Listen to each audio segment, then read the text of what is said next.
How's it going, guys? Hey, Josh. So what did you think of the news there with Beasley coming back?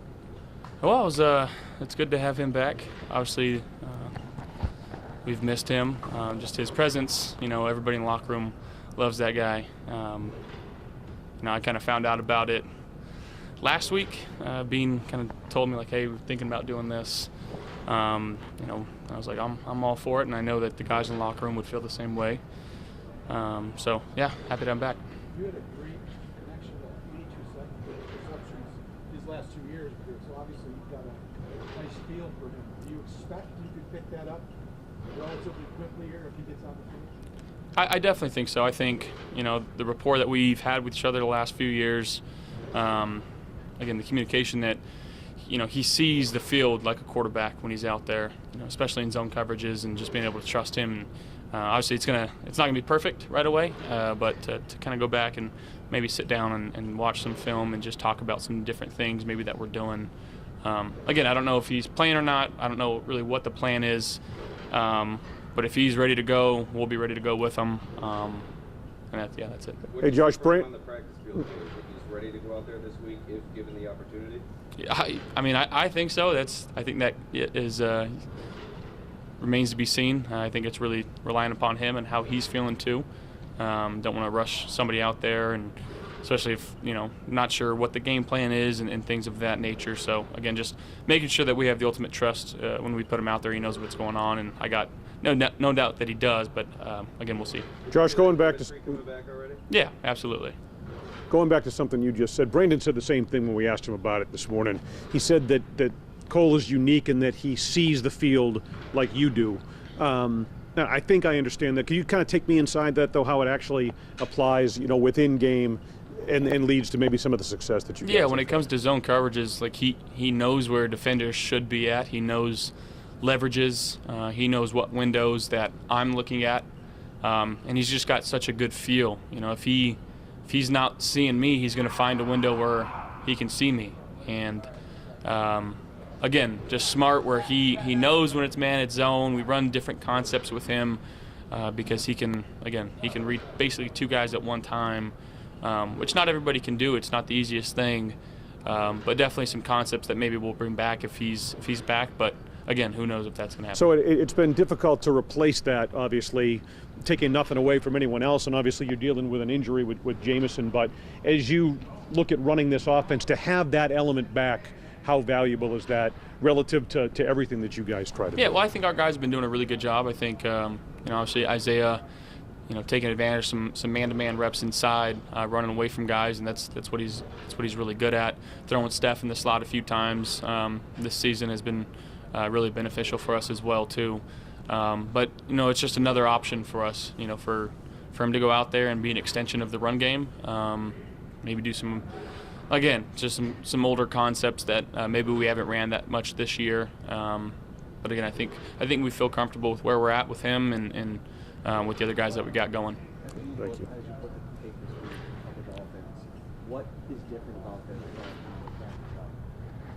them? Again, I think they're playing really well. I think Phillips is playing at a high level right now. Obviously, bringing in and trading for a guy like Bradley Chubb, who's one of the premier pass rushers in the league. Their safety, number 8, Holland, is flying around. He makes a lot of plays. He's their captain, makes all their calls for them, and he's flying around. He's a heck of a young talent too. And again, they do such a good job of getting to the quarterback and making it hard for the quarterback to see things, and they're bringing pressure from this way and bringing it from that way. And again, we just got to be on our P's and Q's, understand our base rules. And I got to be spot on with protection, and if we're going to make any adjustments to their pressure. Almost every snap. Are you expecting that you're going to probably see something like that? I mean, I'd like to say yes, but who knows? These division games, especially when you play teams twice, and we've played them a lot. And they know us and we know them, and I can sit here and say they're going to bring 0 every play, and they might not bring it at all. And so again, we're going to have to adjust in game and feel the flow of what their game plan is going to be. But again, that first few drives will be a fill-out process, and just kind of understand, again, trusting my eyes, trusting the protection, trusting the rules that we have, and again, making adjustments as we go. You have a chance to clinch a playoff berth this week. What's been the message and approach to getting close to one of those season goals that you have? Yeah, again, we're taking it one game at a time. And it happens to be against a division rival who we've already lost to this year. So again, we're just working on putting our best foot forward in practice this week and trying to put together a good game plan to try to go and execute Saturday night. Hey Josh, I don't want explosive plays over the last 2 games. How easy or how tough is it to stay patient and take what defenses are providing? I think at times it can get frustrating and not so easy. But again, I trust, what Dorsey's calling. I trust our guys on the offense. I trust our guys up front.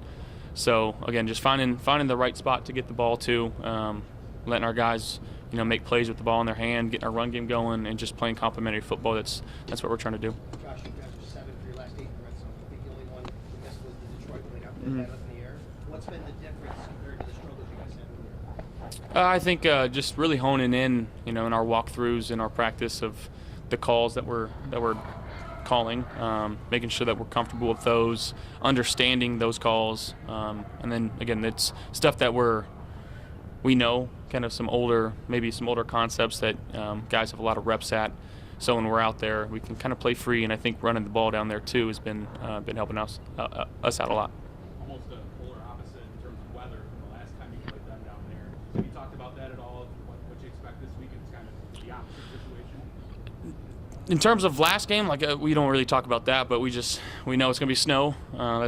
I asked our guy Jeff Mazurek, I go, what do we expect? And he just said snow. That's it. So it's going to be snowy and cold for them. It's going to be snowy and cold for us.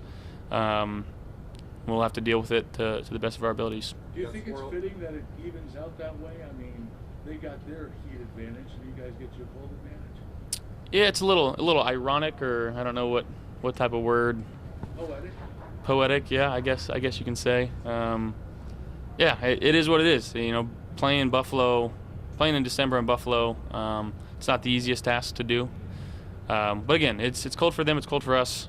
We get to practice in it. That's one advantage that we get, and it's something that we've played in before. So we got to use it. Josh, you talked about your feet get cold in these games. You talked about practicing in it, playing in it. New England game went 0. What have you learned about it, whether it's preparing for it, whether it's what you're wearing? Have you learned anything over the years of how to deal with it? It's cold. I don't know. No, I took my shoes off right now because my toes are still frozen from practice. Again, just finding what works for you, whether it's a limited warm-up time in the cold, wearing the long sleeves, wearing some under stuff just to keep that warmth up. Whether it's like some icy hot stuff on your toes to try to keep the circulation going down there. Every game's kind of different. Every weather scenario runs a little different. But again, staying on the heated benches as much as possible, hands in the hand warmer as much as possible. Is there anybody on the team that really likes it? Dawson Knox gets to take all those photos outside and warm ups with his tank top on, and he looks good. So I'm not going to do that. If we do get the snow, is Squirrel ready? He got the tractor gassed up and you got him on speed dial? Squirrel's ready. Yeah. Oh yeah. Shout out Squirrel. Perfect. Thank you guys.